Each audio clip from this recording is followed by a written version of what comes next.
referencia, yo quiero hacer algunas puntualizaciones. El tema no va a ser abordado, quizás como muchos esperan, destacando las actividades personales de los actores de la época, sino que me voy a concentrar un poco más en los acontecimientos en que ellos se vieron envueltos. Todo viene de que cuando yo leí por primera vez Baní y la novela Villini de Rodríguez de Morisi, me pregunté por qué hombres que habían arriesgado su vida en el 1844 en la Guerra de Independencia, 15 años después, en el 1861, aparecían como anexionistas confesos. Me sorprendía el caso de Manuel de Regla Mota, que fue la persona que recibió a Rosendo Herrera cuando venía de Santo Domingo con la noticia del pronunciamiento de la independencia. Llegó directamente a la casa de Jacinto de Castro y fueron a la casa de Manuel de Regla Mota.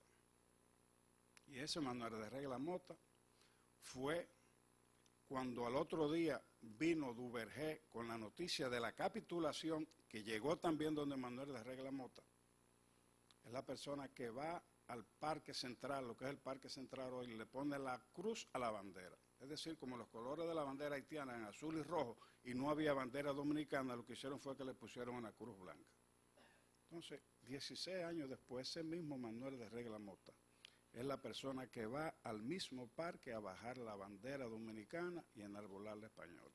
Y ese Rosendo Herrera, que es el que viene a traer la noticia de Santo Domingo, aparece como coronel acompañando las fuerzas españolas viniendo de Yaguate. Todas estas cosas me hicieron a mí tratar de profundizar en este tema y me encontré con verdaderas sorpresas y me di cuenta que había ahí un espacio para hacer una investigación.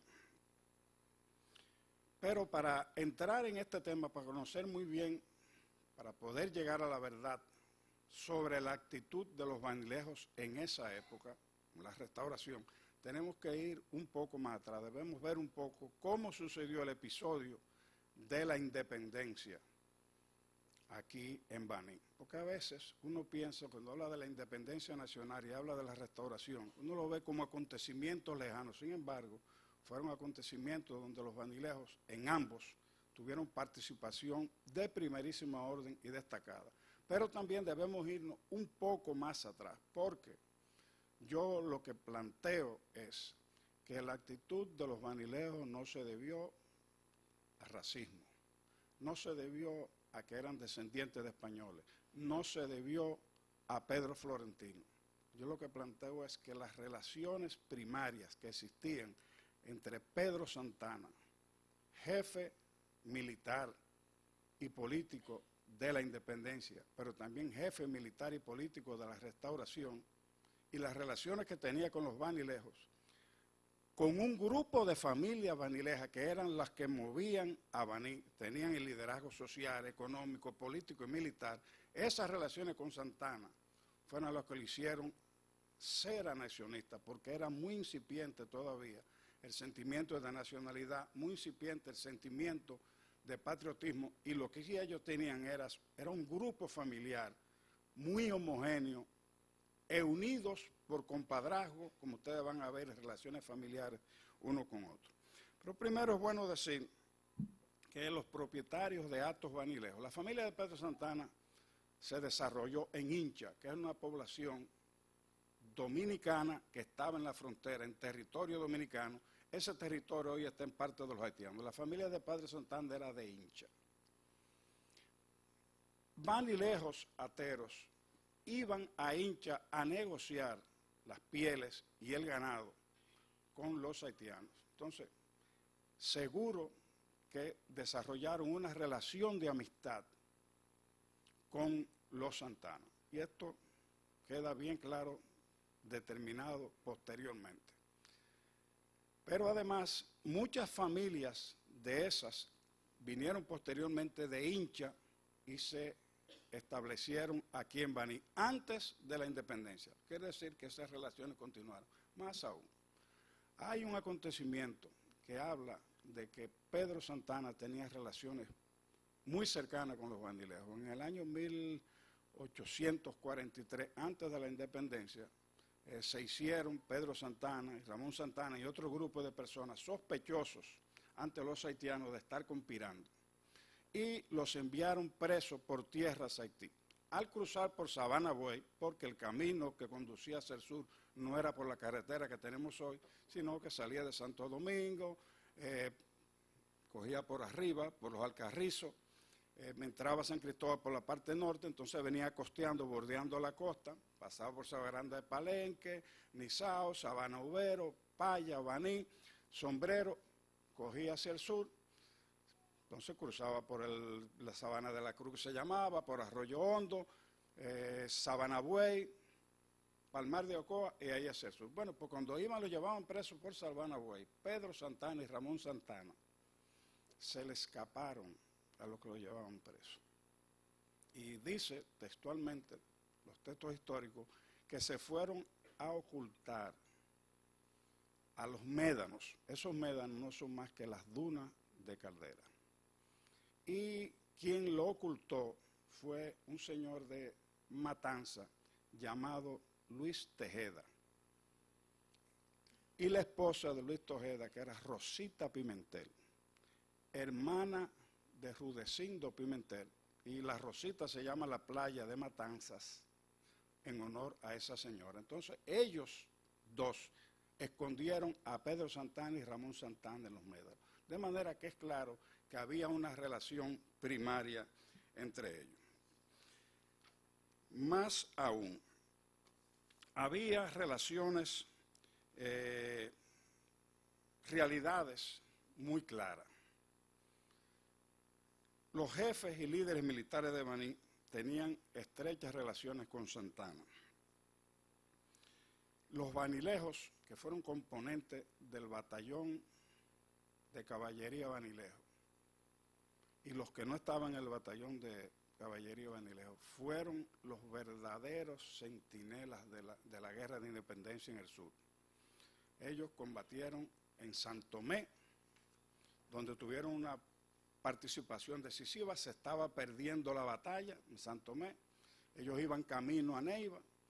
En el fragor de la batalla los mandaron a buscar, y cuando llegó la caballería Vanileja, cambió el destino de la batalla de San Tomé, que estaba siendo perdida por los independentistas, por los dominicanos, y se fue a favor de los dominicanos, y ahí cambió también el destino de la República. Pero participaron también el 19 de marzo en Azua, participaron en la carrera, participaron en los Pericos, participaron en el Memiso, el Pinar. Todas esas batallas tuvieron una participación decisiva los vanilejos.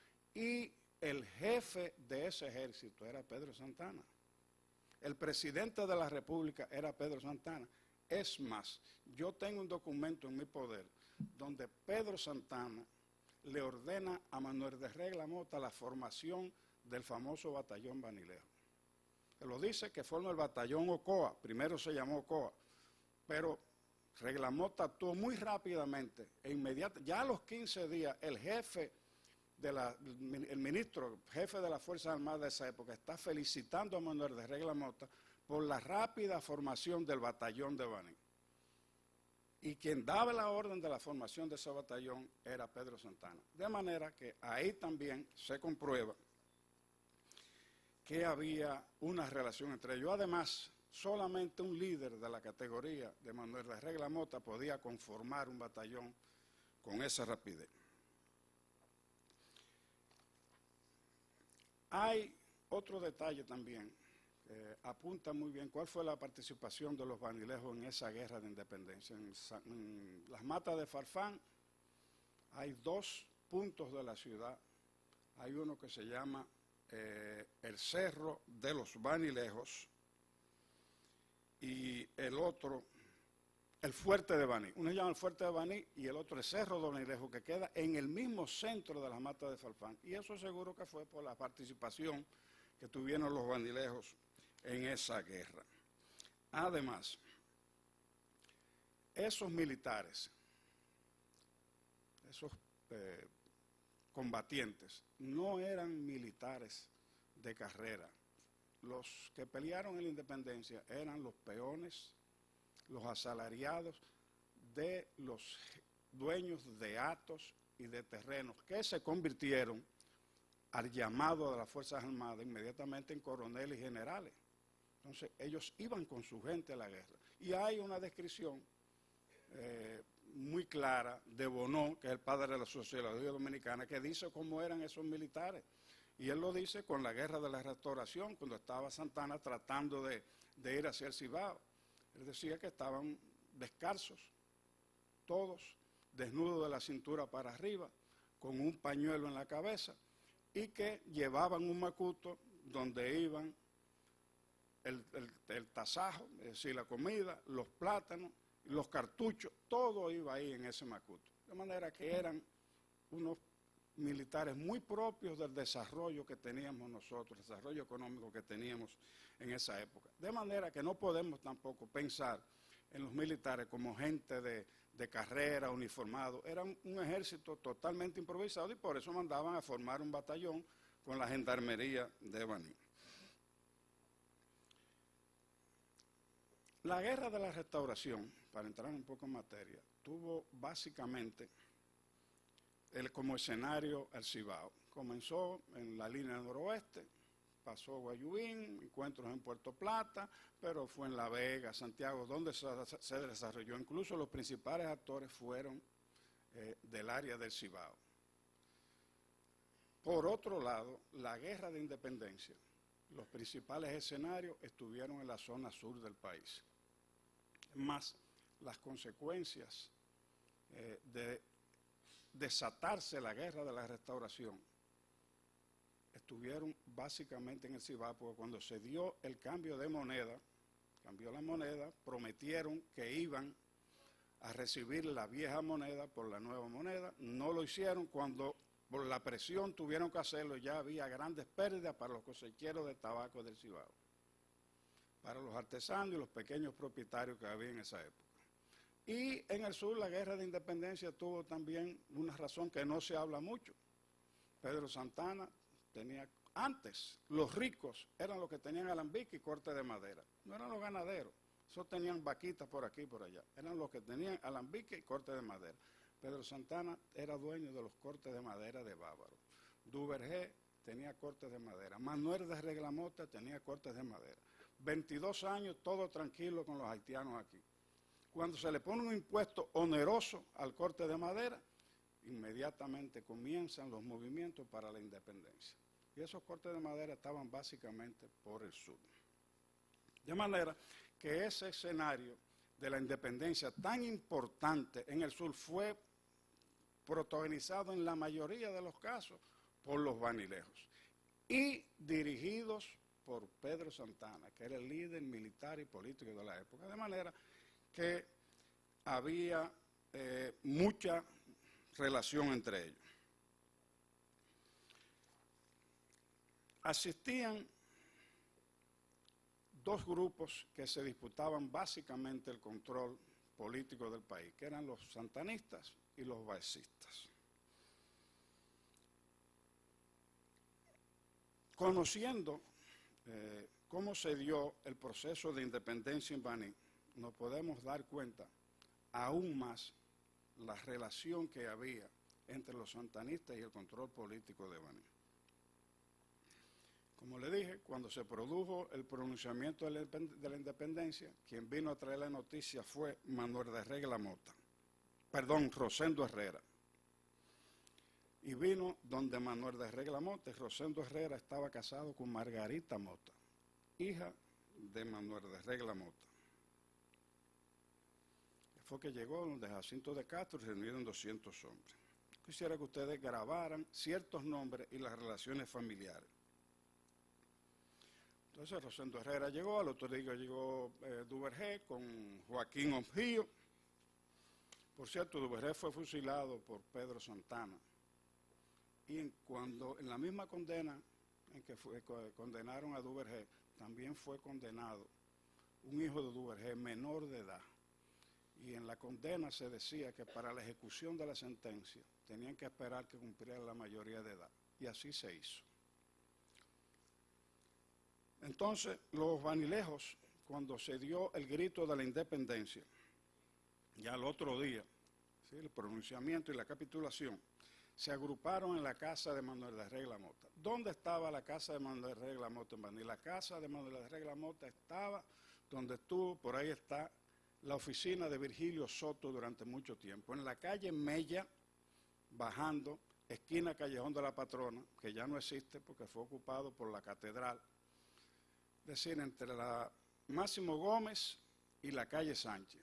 En esa casa que estaba ahí, donde estuvo la oficina también, durante mucho tiempo, de don Aurelio Guerrero, ahí estuvo esa era la casa de Manuel de Regla Mota, y quedaba cerca de la casa de los Perelló de la esquina, estaba ahí, quedaba a media cuadra de la comandancia de armas, de manera que cuando ellos estaban ahí, veían lo que estaba pasando en la comandancia de armas.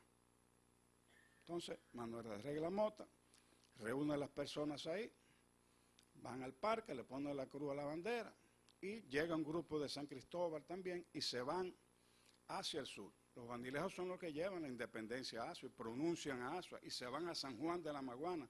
San Juan de la Maguana, con la idea de seguir a las matas, tuvieron 2 días en San Juan de la Maguana, y se dieron cuenta que había un movimiento raro, y decidieron entonces devolverse porque unos refuerzos que le iban a llegar de Asua no llegaban, y los sanjuaneros se enteraron y dijeron: así nosotros no nos vamos.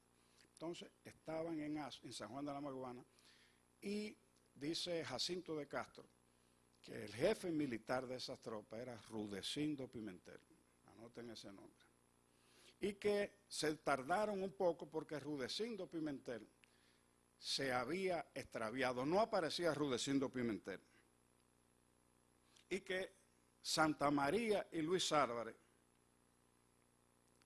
estaban en triste situación, no dice nada más, dice triste situación en casa del jefe militar de San Juan de la Maguana. Como le dije, esto era 1844, 17 años después. Ese mismo Manuel de Regla Mota es el que baja la bandera.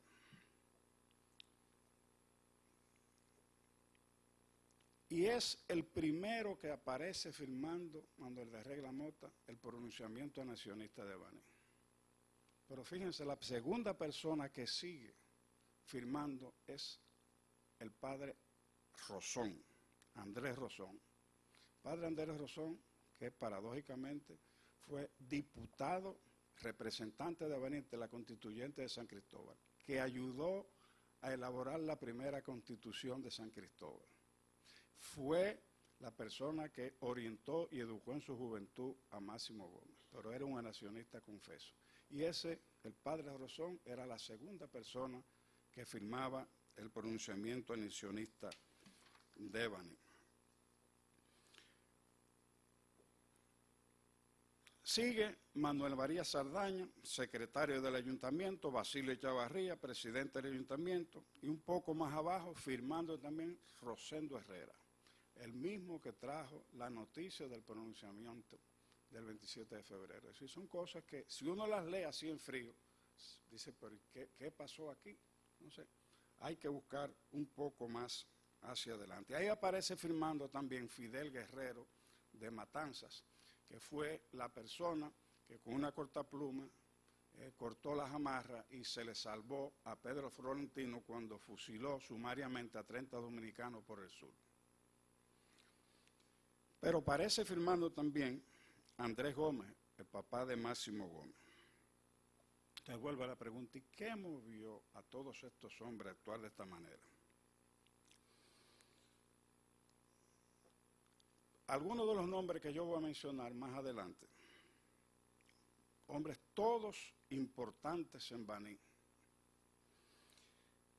eran santanistas y tenían el control económico, político y militar de Baní, y actuaban en bloque como una unidad. Ellos estaban conscientes de que su cohesión era lo que le daba la fuerza, que ahí estaba su fortaleza.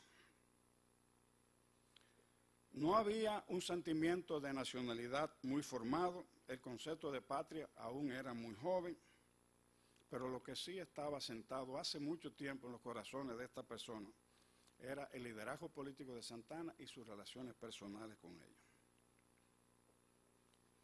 Además, hay que pensar el peso que tenían las relaciones personales en esa época, lo que significaba ser primo, primo hermano, primo segundo, el compadrazgo. Todo eso tenía un peso político muy grande en esa familia. Entonces ya dijimos que una hija de Manuel de Regla Mota era la esposa de Rosendo Herrera. Pero hubo una participación destacada de los Álvarez, José Valera y Álvarez, y Luis Álvarez, ambos grandes jefes anexionistas, eran primos hermanos porque eran hijos de María y Lorenza Álvarez. Modesto y Lucas Díaz, jefes anexionistas también muy mencionados y de primer orden, eran hermanos, pero además eran primos hermanos de Manuel de Regla Mota, jefe máximo de la anexión de Baní. Y José Valera y Álvarez, que llegó a ser mariscal de campo de los ejércitos en España, por allá, era también primo de Modesto y de Lucas Díaz. Y además Manuel Valera, tío de José Valera y Álvarez, era padrino de dos hermanas de Máximo Gómez. Ustedes ven, había una imbricación, una urdimbre familiar muy estrecha.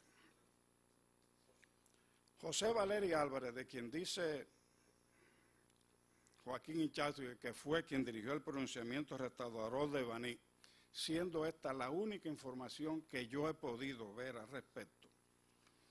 No lo menciona en el pronunciamiento restaurador de Baní nadie más, aunque posteriormente aparece como cooperante de Luperón. No lo menciona ni siquiera el propio Valera y Álvarez en la hoja de servicio del gobierno de los restauradores. Perdón, hoja de servicio del Ejército Dominicano, que son dos tomos muy importantes de Emilio Rodríguez de Moris.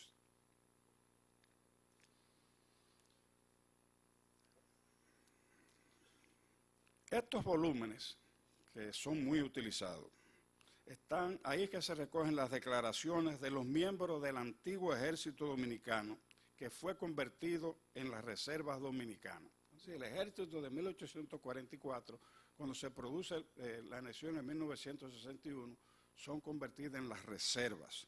Como eran tantos, entonces los españoles decidieron que había que depurar esa situación.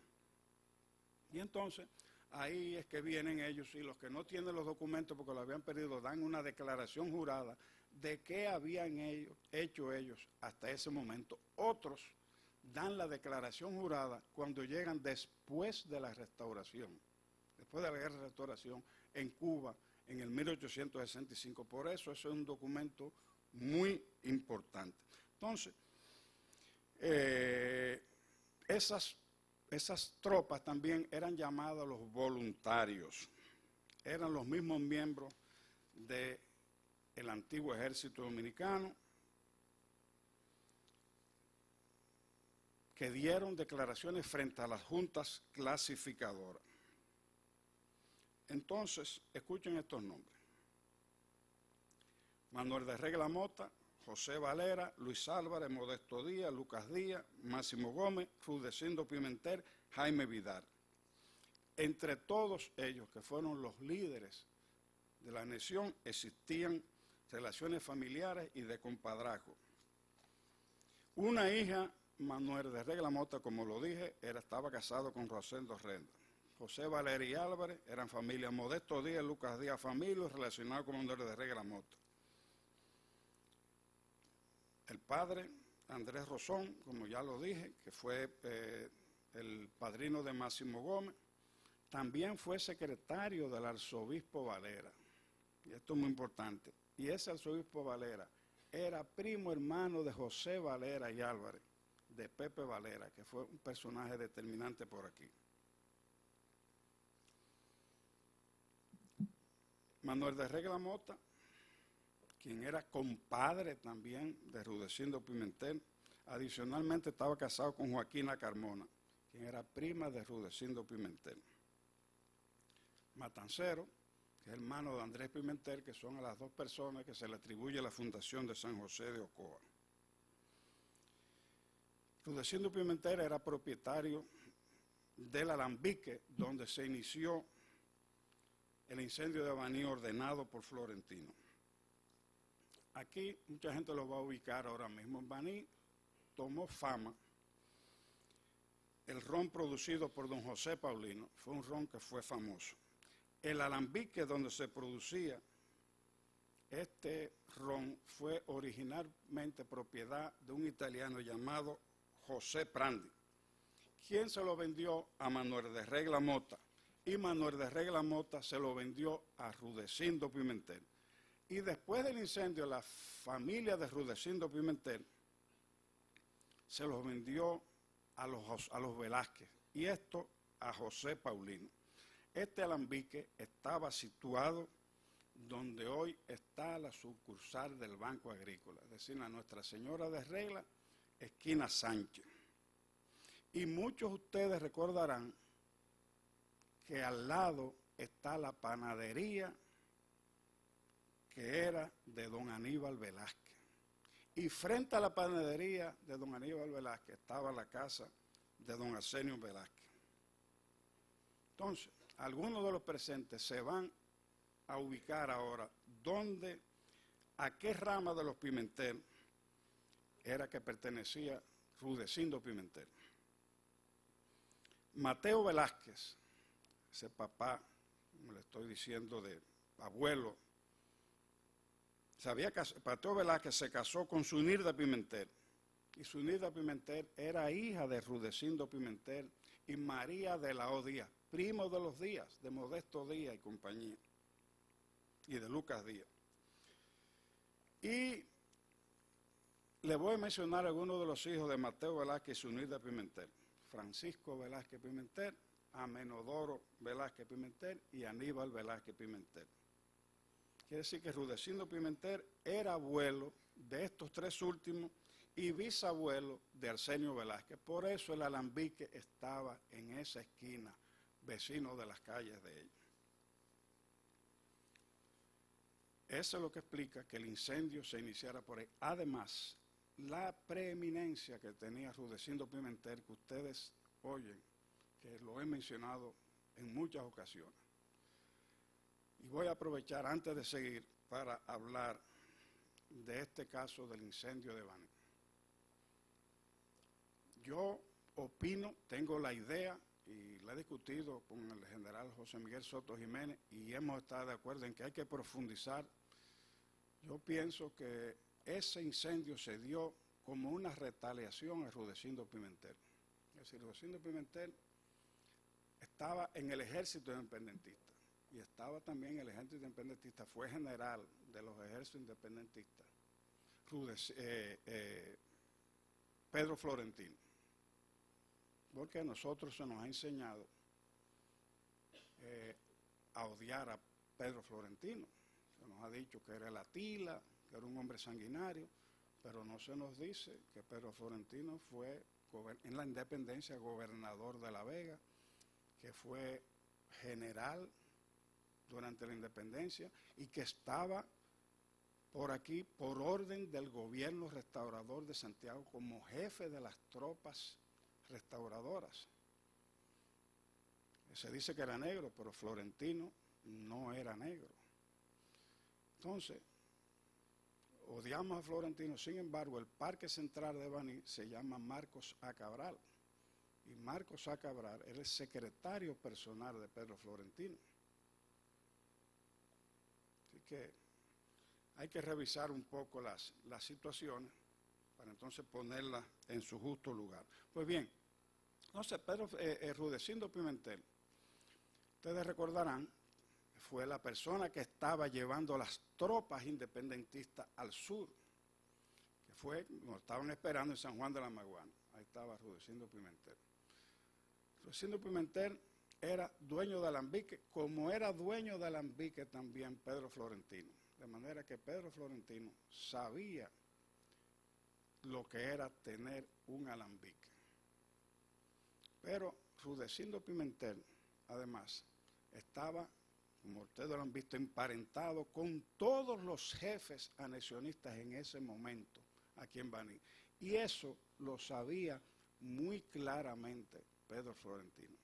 Entonces, yo pienso que es posible que Pedro Florentino, conociendo la importancia política de Rudecindo Pimentel, donde yo tengo un documento donde Pedro Santana le está dando orden a Cheri Victoria, que era otro personaje importantísimo por aquí, cuando le dieron información de que en San José de Ocoa había algunas personas que no estaban con Santana, él le decía a Cheri Victoria, ponte en comunicación con Rudecindo Pimentel, que es un líder ahí y conoce, reside en Ocoa y conoce a toda la gente. De manera que era un personaje bien conocido, importante. Entonces, por esta situación, además, era santanista y Pedro Florentino era baecista. Dentro de toda esta guerra de independencia había, además, esa guerra entre santanistas y baecistas. Entonces, otro detalle también. Si pasaron los restauradores después del pleito de Guanal de Paya hacia el sur de una manera tan rápida que no le dieron tiempo ni siquiera a recoger todos los prisioneros, quizás no a fusilar a todos los que querían. Entonces, yo pienso que quizás al estar ese alambique en el centro del pueblo, que eran casas de cana, lo que quiso hacer Pedro Florentino, quizás, hay que investigarlo, fue un acto de retaliación contra Rudecindo Pimentel. Hay otra razón todavía. Rudecindo Pimentel cae preso cuando los restauradores ocupan San José de Ocoa y Florentino se lo llevó hacia el sur y lo fusiló con dos de sus hijos. A dos de sus hijos y tres sobrinos, y dos sobrinos que eran hijos de Manuel de Regla Mota también. Por ahí. De manera que hay muchas coincidencias que apuntan a ese lado.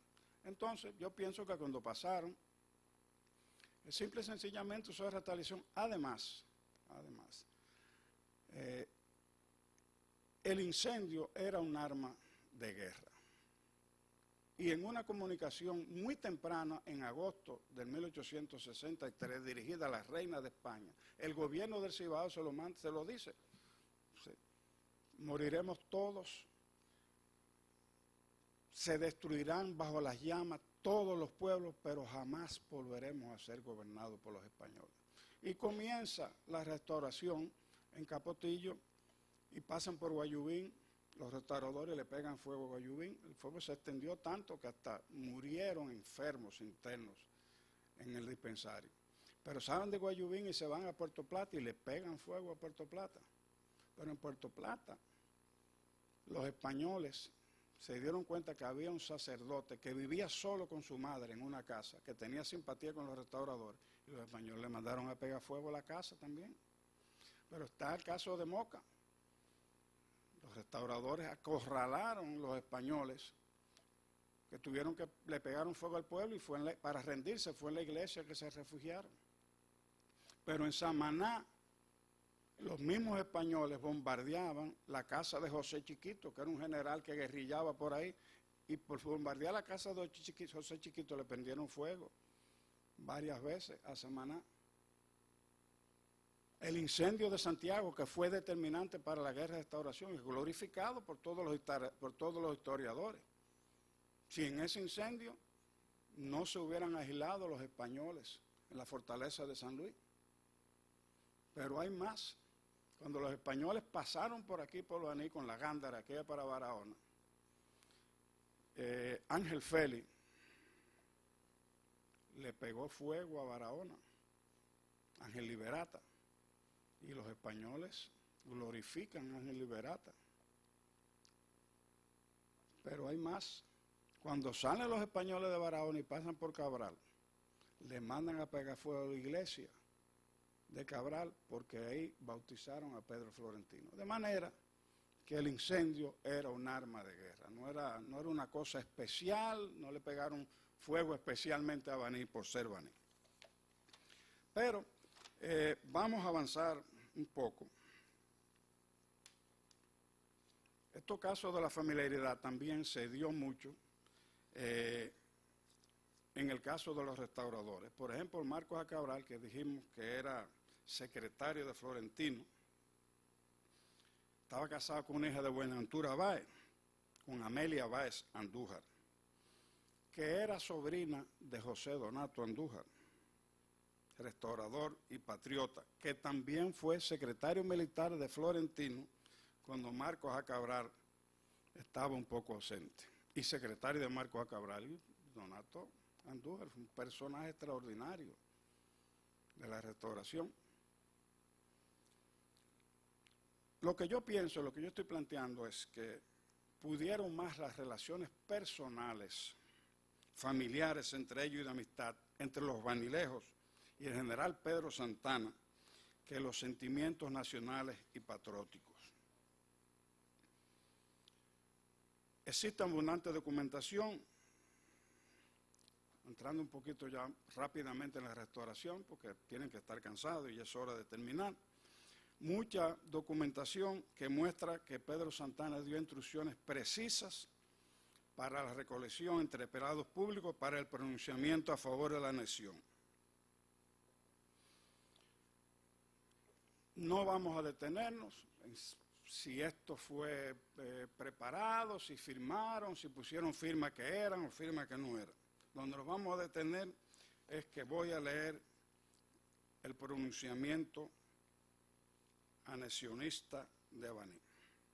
Habiendo convocado a todos los empleados civiles como militares y demás personas de la población a fin de comunicarles las instrucciones que su excelencia el general libertador se sirvió a remitirme para que les diese conocimiento de lo convenido entre el gobierno dominicano y su majestad, lo que se principió a efectuar el domingo 10 del corriente, un primer intento, y no se concluyó por falta de algunas personas notables, que hallándose hoy presente, el 17 de marzo, y todas las demás, se dio lectura a dichas instrucciones, después de la cual todos manifestaron quedar satisfechos y conformes, aceptando lo convenido por el gobierno y reclamando a su majestad como soberana.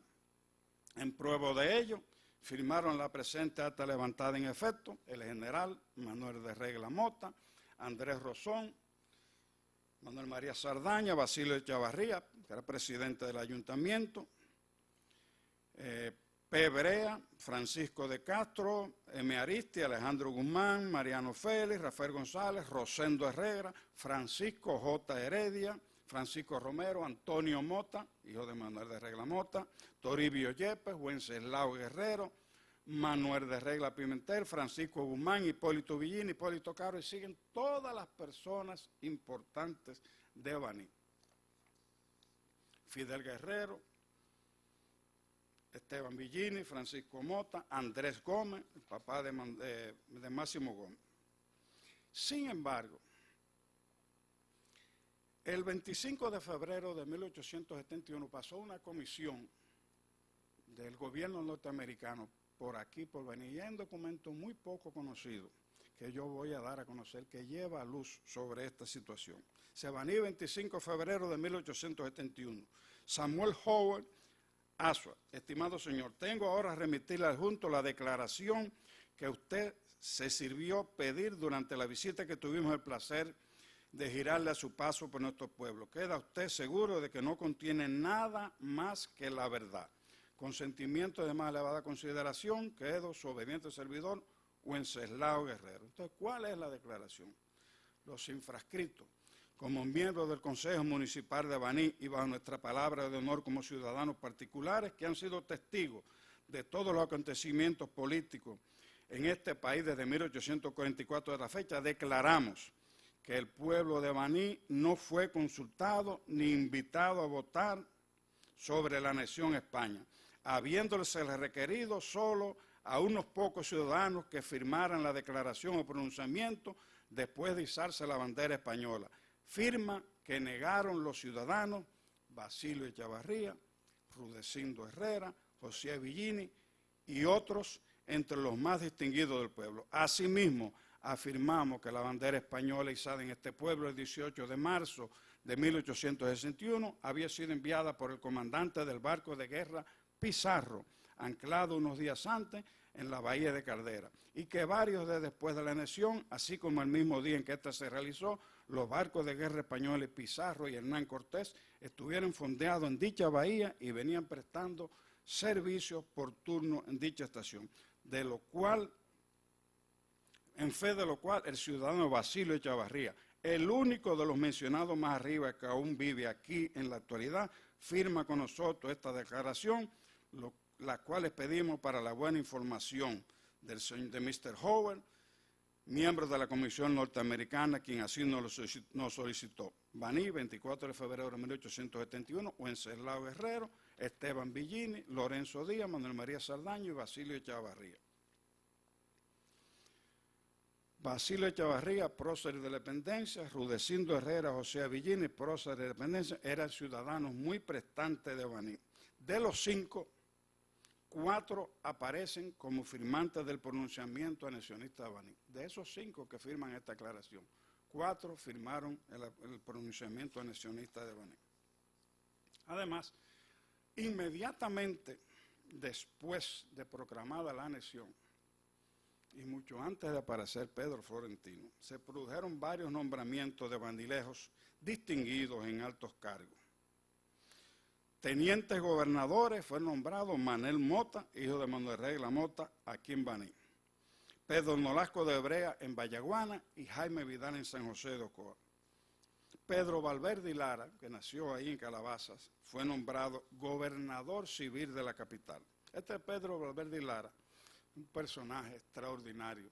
Cuando Santana estaba tratando de cruzar hacia el Cibao, él estaba en Guanuma y estaba detenido. Santana, como era amigo de él desde antes, lo tenía en mucha consideración. Y dice la Gándara que Valverde y Lara, a quien llama hombre travieso e inteligente, lo que hizo fue que convenció a 500 san cristobalenses que estaban peleando con la restauración a que se voltearan y se fueran con los restauradores. Además, hay un dato: cuando se restableció la Real Audiencia, el 21 de noviembre de 1861, mucho antes de Florentino estar por Baní, fue nombrado Félix Marcano como teniente fiscal, un importante cargo de la Real Audiencia, y las primeras órdenes de caballero de la Orden de Carlos III, la primerita que se dio, fue para Manuel de Jesús Heredia. Y a Modesto Díaz, el 26 de noviembre, a los 5 días de estar la Real Audiencia funcionando, lo nombraron comendador ordinario de Carlos III. Lo que quiero destacar con esto es que antes de que llegara Florentino por aquí, había una clara tendencia anexionista de parte de los santanistas.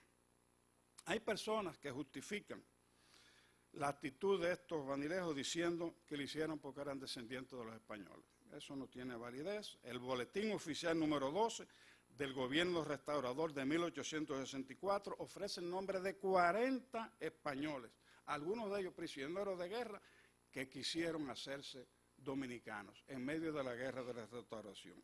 Pero también se dio el manifiesto de los españoles que no siguieron su bandera. 100 y pico de españoles que residían en Santo Domingo que no tuvieron con los españoles anexionistas.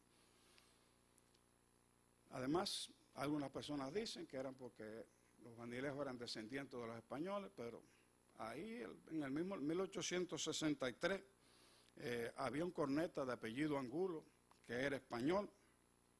Entonces, quizás hubo otras razones más importantes que esa.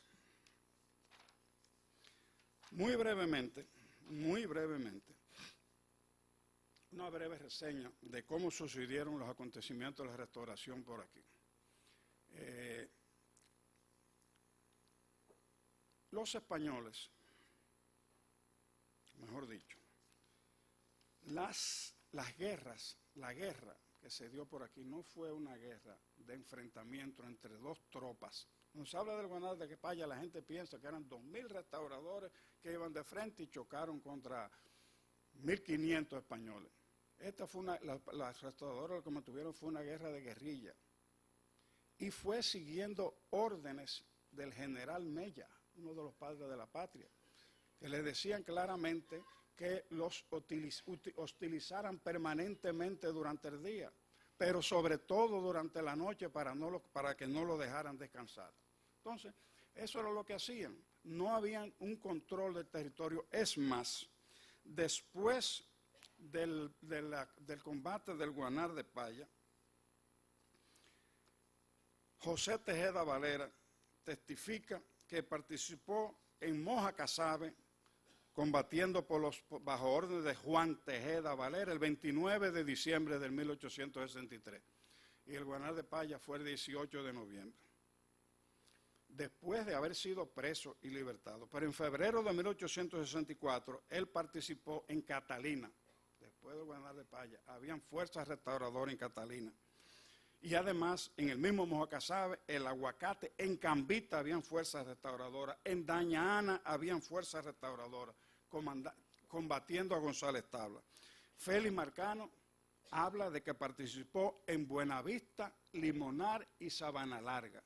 De manera que todo eso estaba atestado de restauradores, para mencionar solamente algunos lugares.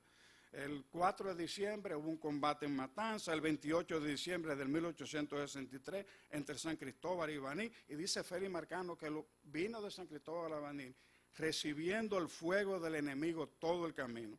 En enero del 1864 en Yaguate, en Catalina el 3 de marzo de 1864, en el mismo arroyo Catalina un poco más arriba el 15 de marzo, en Nizao el 6 de abril y en Arroyo Liberto, en Santana el 20 de junio. Permanentemente los restauradores estamos por aquí, en Bardesia, en Arroyo Blanco, que es ahora donde está Bardesia, el 18 de agosto. Modesto Díaz salió con 30 hombres de aquí en esa fecha a combatir por el Limonal, Sabana Larga, Iguana, llegando hasta Arroyo Blanco.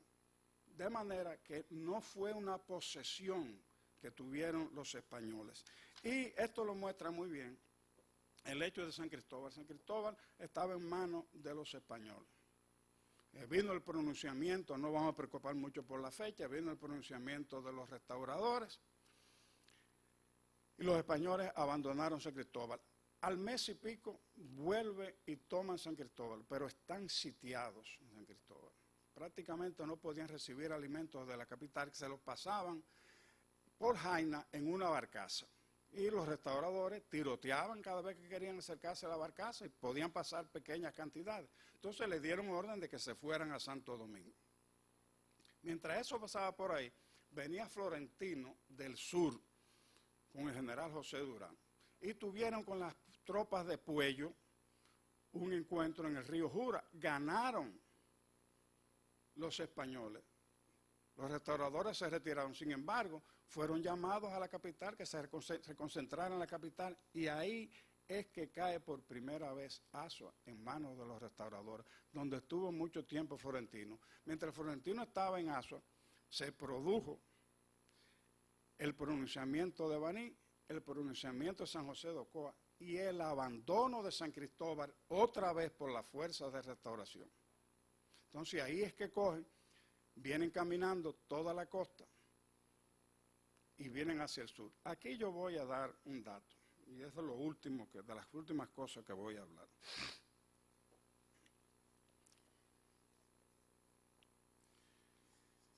Se ha dicho que Máximo Gómez tuvo una participación, que llegó a Baní, cogió un sable y que llamó a un grupo de gente y le cayó atrás a los restauradores, que los llevó corriendo hasta la Sabana de la Cruz. El mismo Máximo Gómez, en su hoja de servicio, él mismo, la declaración de Máximo Gómez, debemos creerle, dice lo siguiente: que evacuaron San José de Ocoa el 13 de octubre.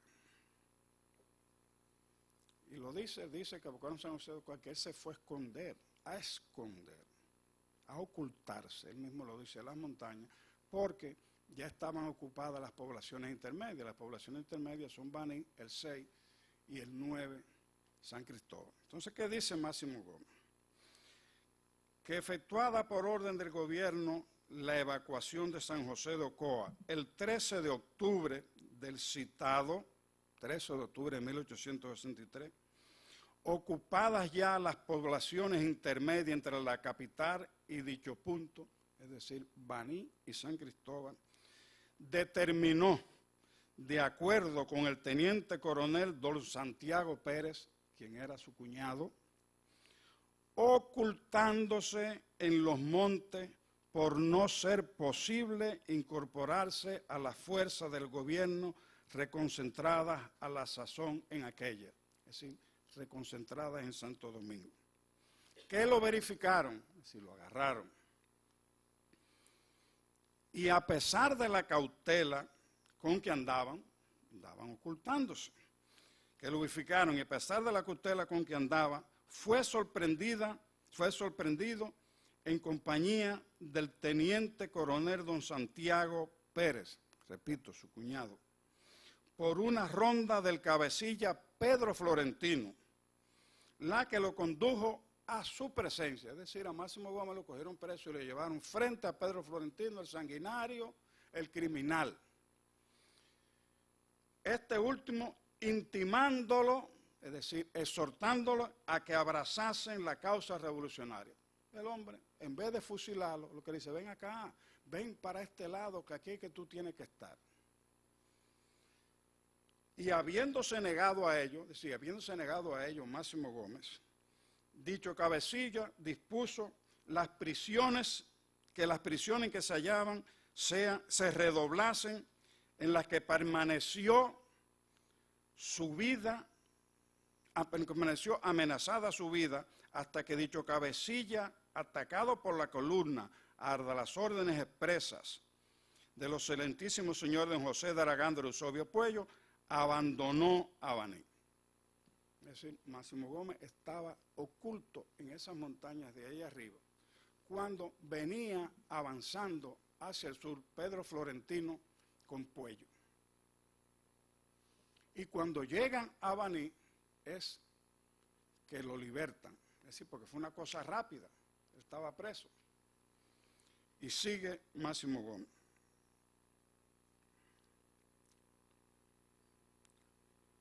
Los que utilizaron su servicio y por la lealtad y buen comportamiento que observó en la evacuación de San José de Ocoa el 13 de octubre de 1863, le fue concedido el empleo de comandante. Entonces, 18 de noviembre llegaron aquí los restauradores. No es que él coge un sable y llama, cuando me dice voluntarios aquí adelante, a esas reservas, ese ejército dominicano que la convirtieron en las reservas, le llamaban también los voluntarios del país. Por eso mucha gente piensa que cuando Máximo Gómez dice que fue acompañado de un grupo de voluntarios, que fue gente que él recogió. No. Y que el 25 de noviembre del expresado 1863 y a las órdenes del excelentísimo señor general don Eusebio Puello, y mandando una compañía de voluntarios de reservas del país, con la que había salido a hacer una descubierta, atacó a los rebeldes en Sabana de la Cruz, de la que se hallaba posesionado, y como en Sabana Güey tratase el enemigo de hacerse firme, volvieron a ser atacadas, derrotándolos completamente, haciéndolos pronunciarse en completa derrota y consiguiendo sobre ellos un total triunfo. Replegada esta fuerza a la división que se llama en el pueblo de Baní, recibió el declarante, es decir, Máximo Gómez, orden para marchar a las órdenes del coronel Francisco Heredia, don Francisco Javier Heredia y Solá, a posesionarse de San José de Ocoa, que estaba ocupado por enemigos, de donde le desalojaron, ocasionando algunas pérdidas el 9 de diciembre. Y él dice que ahí permaneció hasta el 5 de julio de 1865, cuando abandonaron el país. De manera que esta fue la corta participación militar de Máximo Gómez en la Guerra de la Restauración. Él estaba en un puesto administrativo en San José de Ocoa y continuó en un puesto administrativo en San José de Ocoa. De manera que la vida de Máximo Gómez, para exaltarlo e imitarlo, debemos dividirla en tres partes. La primera parte es de su nacimiento hasta la anexión en 1861, donde él tiene una participación determinante en la batalla de San Tomé. De 1861 hasta 1865, donde ustedes han oído lo que él mismo dice. Y de ahí en adelante se convierte en el Napoleón de la guerrilla, un hombre de una estatura continental. Para admirarlo y para conocer bien la dimensión de Máximo Gómez, hay que ver el contexto de la época, pero más aún hay que saber, hay que haber tenido cierta ideología política para apreciar el internacionalismo. Fue un hombre que se fue hacia otro país a dar su vida por ellos. Yo solamente quiero terminar muy brevemente con esta parte de Máximo Gómez,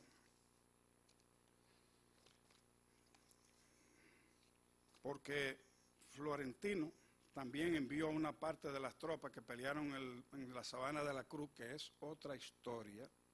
Lo que pasó ahí es otra historia que los mismos españoles hablan como un exceso de las tropas dominicanas. Hablan de un acuchillamiento y misericordia de las tropas de Florentino. De manera hay que saber los sentimientos que llevaba Florentino cuando agarra y fusila a 30 personas por allá. No fue flores lo que le dieron por aquí. Entonces, ahora salió de ahí, Máximo Gómez, a Cuba, donde logró la estatura continental y se convirtió en Napoleón de la guerrilla. En Cuba, utilizando las técnicas que le dieron el triunfo a los restauradores que él combatió aquí en su país. El machete y el incendio de campos y ciudades, aplaudido allá, porque era en búsqueda de la libertad de un pueblo que quería ser república para dirigir su propio destino. El mismo incendio de ciudades y campos condenado aquí en Baní, ese mismo incendio de campo que se utilizó para restaurar la república convertida en provincia y de ese modo también poder dirigir nuestro propio destino. Muchas gracias.